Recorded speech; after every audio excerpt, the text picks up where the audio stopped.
Bonjour à tous, c'est Louane, nous sommes aujourd'hui pour une critique de Sibylle qui a fait partie de la compétition officielle du Festival de Cannes, un film réalisé par Justine Triet qui a fait le film Victoria qui est sorti il y a quelques années et qui revient maintenant toujours avec Virginie Fira, Adèle Exarchopoulos, Gaspard Ulliel, Neil Schneider et Sandra Hüller dans les rôles principaux. Ça raconte l'histoire de Sibylle jouée par Virginie Fira, qui est une romancière qui s'est reconvertie dans la psychanalyse, sauf que rattrapée par le désir d'écrire, elle a décidé de laisser tomber son boulot de psychanalyste pour écrire un roman, en laissant tomber la plupart de ses patients, sauf que quand elle va décider de se reconvertir en romancière, elle va tomber sur une actrice jouée par Adèle Exarchopoulos qui est dans un tournage, qui se sent mal parce qu'elle est tombée enceinte de l'acteur qui est lui-même en couple avec la réalisatrice du film. Du coup, elle va s'inspirer un peu de la vie de cette actrice pour écrire son bouquin en étant en train d'enfreindre toutes les lois de la psychanalyse. Voilà, petit drame français comme vous avez pu le comprendre. J'attendais ce film un petit peu parce que je me suis dit que ça pouvait être un drame français qui changeait un peu de la donne, qui paraissait un peu plus moderne.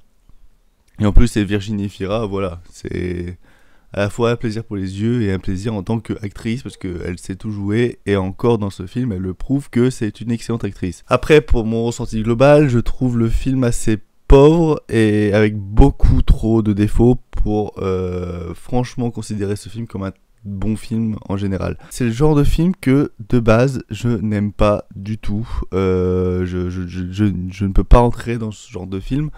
Mais il y a quelques trucs en plus qui font que mon visionnage a été plutôt agréable à certains moments, parce que pas à tous. Enfin bref, on va traiter tout ça au fil de la vidéo. Tout d'abord, voilà, au niveau des acteurs, on a des très bons acteurs. Il y en a que une où je suis un peu sur la réserve, c'est Adèle Exarchopoulos qui... Voilà, il y a presque aucun film où j'arrive à aimer cette actrice.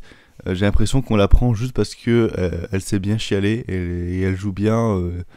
la fille qui chiale, mais j'ai l'impression que c'est juste pour ça qu'on l'engage dans les films, parce que là il y a au moins 2-3 scènes où on la voit juste chialer et je trouve ça hyper chiant, parce que voir une fille qui chiale c'est pas beau, et en plus l'entendre c'est encore pire. Ouais, elle le joue bien, mais qu'est-ce que c'est relou tout le temps à la voir chialer dans tous les films, que bordel, j'en ai marre, j'en ai marre de la voir chialer. Souris un peu, souris. Surtout que physiquement, elle est pas dégueulasse, hein. C'est Adèle Exarchopoulos, elle est quand même très agréable à regarder. L'un des films où elle brille le plus que de par de sa beauté et de par son jeu, c'est dans Le Fidèle, réalisé par Michael R. Rothskan, qui est sorti il y a 1 ou 2 ans, il me semble. Et Le Fidèle, voilà, c'était très très bien comme film, et c'était un des films où Adèle Exarchopoulos brille le plus, surtout qu'elle est accompagnée de Matthias Schoenaerts, qui est très très bon acteur aussi. Je regarde là-bas parce que j'ai le poster du film, donc voilà. Rien que le poster du film est très très beau, cette nuance de noir et de jaune est très très beau. Enfin bref, si vous avez pas vu Fidèle, je vous encourage à aller le voir, c'est très très bien. Là, elle m'a saoulé du début jusqu'à la fin, surtout en plus qu'elle a des lignes de dialogue qui paraissent pas crédibles du tout dans la vraie vie. Enfin, personne ne dit les phrases qu'elle dit dans le film. Donc ça gâche un peu toute la vraisemblance et tout le réalisme du film quand elle parle et toutes les scènes où elle apparaît.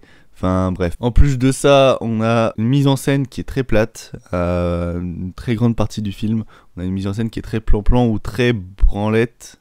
Mais ça, c'est une mise en scène branlette, je pense qu'on n'a pas la même définition. Mais quand je dis que ce film est légèrement une mise en scène branlette, c'est que par exemple, on va avoir un insert sur un cadre, par exemple, un insert travelling sur un cadre, et pendant que le travelling avant, qui est très très lent, avance, on va avoir quelqu'un qui parle derrière, genre Virginie Fira, qui va raconter quelque chose. Sauf que quand elle va raconter, toutes ces phrases, en fait, tout ce qu'elle va raconter sera séparé dans au moins 10-20 secondes. C'est un peu comme si vous entendez ça en fait. Hier, je l'ai rencontré et ça m'a fait tellement plaisir de la voir que j'ai pas pu céder. Voilà, tellement cliché, c'est tellement... Oh mon dieu. Et des petits moments comme ça, on en a plusieurs dans le film, et ça gâche un peu le rythme du film, parce que c'est tellement lent, c'est tellement chiant, parce que t'es là à attendre une réponse de ce qu'elle va dire, de ce qu'elle va raconter. Or tu l'as, mais genre 20 secondes après. Et c'est hyper frustrant, c'est hyper relou et c'est chiant. Surtout que quand t'as ça, bah t'imagines bien l'actrice qui est comme ça devant son micro, dans un studio avec son petit casque. Oh là là. Oh. On a aussi des focus frustrants. C'est-à-dire qu'il y a une personne qui va parler, cette personne va être en flou. Et la personne qui est derrière, qui n'est pas en train de parler, va être honnête. C'est ça dès la première scène du film. On a un mec qui va parler hyper rapidement comme ça. D'ailleurs, ce mec-là me fait penser à Critique Masqué, donc j'ai directement pensé à lui, que ce soit dans sa façon de parler ou que ce soit dans le physique.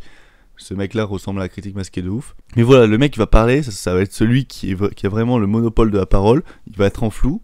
Et Virginie Fira va être en net. Alors je peux comprendre l'ambition de la mise en scène en faisant penser que Virginie Fira est vraiment le centre du plan et elle est dans son cocon parce qu'elle elle est pensive et elle pense à autre chose parce que tout ce que dit le mec n'est pas intéressant pour elle, peut-être. Mais il y a des moments où dans le film ça va arriver et tu te demandes pourquoi c'est lui qui est flou et c'est elle qui est en net. Parce que je pense que toute l'ambition de la réalisatrice c'est de sublimer Virginie Fira pendant tout le film, hein, ça se voit. D'ailleurs, on va parler de ça juste après. Mais à part à sublimer, ça sert à rien. Et niveau mise en scène, c'est pas si important que ça en fait. C'est plus frustrant pour le spectateur parce que tu as envie de te concentrer sur la personne qui parle, sauf que tu peux pas parce qu'il est en flou.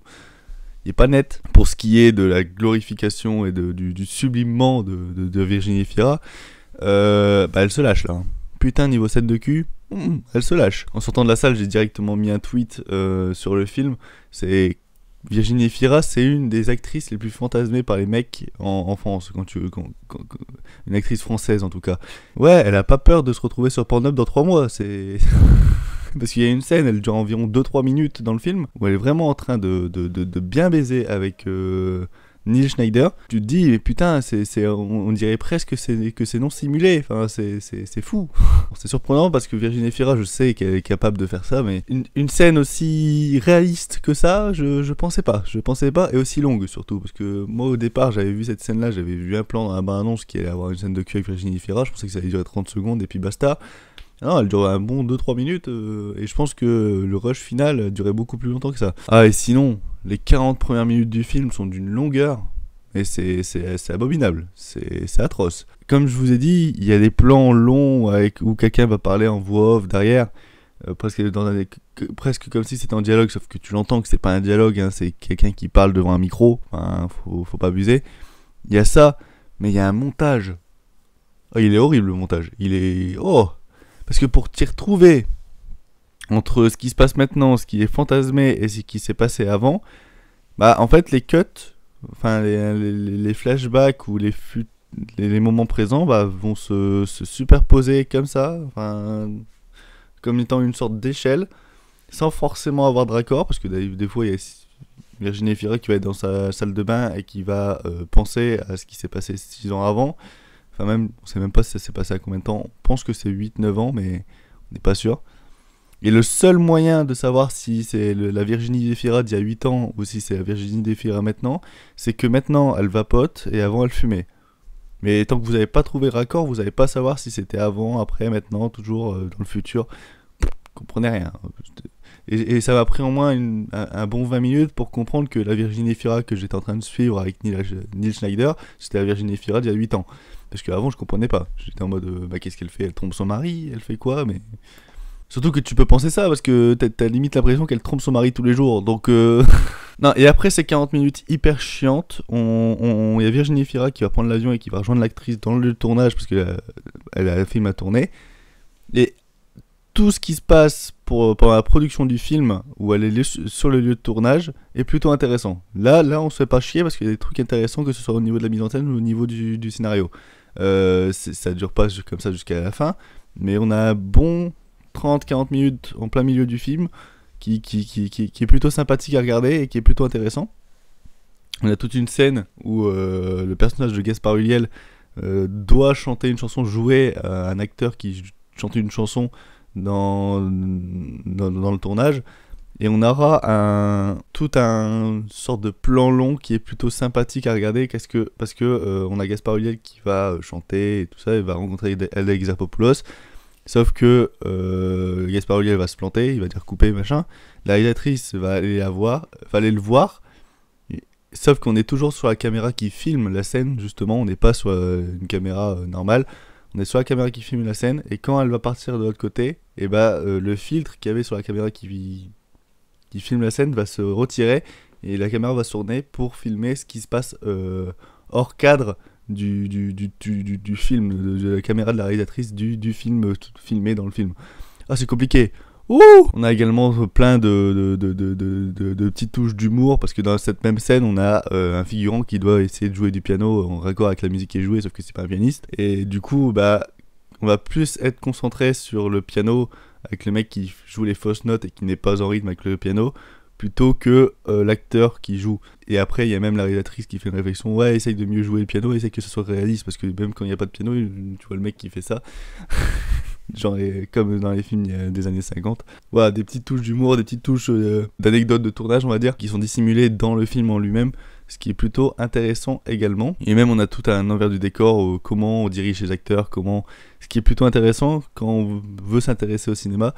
Et là, le film a une importance, parce qu'avant il n'y en avait pas du tout, tu comprenais rien à l'histoire, et même l'histoire est très très fouillie, donc c'est très compliqué d'y rentrer complètement, parce qu'on a toujours des éléments à côté qui arrivent et qu'on se dit bah, pourquoi ça arrive là maintenant, ça n'a rien à voir, ça n'a aucun sens. Et ensuite on comprend genre 20 minutes plus tard pourquoi, alors que je suis sûr que c'est pas le but, mais c'est juste que c'est tellement fouillis que l'histoire en elle-même, à part l'intrigue principale, toutes les intrigues secondaires, on les comprend pas du tout. Il y a toute une relation de personnage entre Virginie Efira, donc Sibylle, et sa sœur jouée par Laure Calamy, donc Edith, on comprend pas ce que ces deux personnes, j'ai pris au moins 1 heure à savoir qu'ils étaient sœurs. Enfin, au départ, je pensais que c'était juste sa pote, surtout qu'à un moment, il y a une scène qui se passe 8 ans avant, où Virginie Efira va parler à sa sœur, sauf que j'étais pas au courant là, et qu'elle va dire ouais, bah écoute, tu peux te partir si tu veux, j'en ai marre, et donc t'as sa sœur qui va dire ouais, bah écoute, tu me reverras plus jamais, salut. Donc typiquement embrouille de potes, pas typiquement embrouille de familial, parce que pour embrouille familiale, logiquement, c'est un peu plus dramatique que ça. Et également, quand je dis film branlette, parce que je viens d'y penser, tout le travail avec la musique. Genre, on a une musique qui va à fond. Genre, ils ont mis ce volume à fond dans la barre de montage. C'est pas possible sinon. Et il y a des musiques qui vont se mettre à fond, donc des solos de piano, machin, solos de piano qui sont relous et qui sont hyper chiants à l'oreille, parce que c'est des touches hyper aiguës. Du coup, ça nous pète les oreilles, surtout en salle de cinéma. Le solo, par exemple, va se lancer. On va voir 2-3 plans avant. Et d'un seul coup, quand il y a un dialogue qui va commencer, la musique va s'arrêter net. Mais sauf que ça fait ça pendant 6-7 fois dans le film, de façon totalement injustifiée. Et ouais, c'est chiant, c'est relou aussi. Bref, Sibylle, c'est pas un film que je vous recommande d'aller voir. Je suis quand même content de m'être déplacé pour aller voir ce film, parce que voilà, compétition de Cannes et tout ça, et j'avais envie de comprendre qu'est-ce qu'il foutait là, et j'avais quand même envie de voir Virginie Efira dans une bonne forme, en train de bien jouer. C'est le cas. Après, voilà, je pense pas que ça puisse vous attirer plus que ça. Après, comme je vous ai dit qu'il y avait une bonne scène de cul de 2-3 minutes avec Virginie Efira dans le film, peut-être que ça va vous pousser à aller le voir, bande de coquins. En forme générale, en tant que film, regardez ça plutôt chez vous, avec votre téléphone à côté, parce que vous risquez de vous faire chier pendant une grosse partie du film, parce que c'est pas si agréable que ça. C'est pas dingue, c'est plutôt moyen quoi, c'est plutôt... Ah, ils auraient pu faire un bon film avec tout ce postulat de base, tous ces acteurs de base. Mais je sais pas, c'est tellement une démarche d'auteur prout que bah, c'est film totalement pour Cannes en fait, film français de Cannes de base. C'est plutôt énervant. Voilà. Bon, sur ce, c'était Louane. On se retrouve encore la semaine prochaine pour une nouvelle critique. La semaine prochaine, on va parler de Rocketman. Salut tout le monde. Peace. Si vous désirez suivre d'autres vidéos critiques, n'hésitez pas à liker et vous abonner. Allez, salut.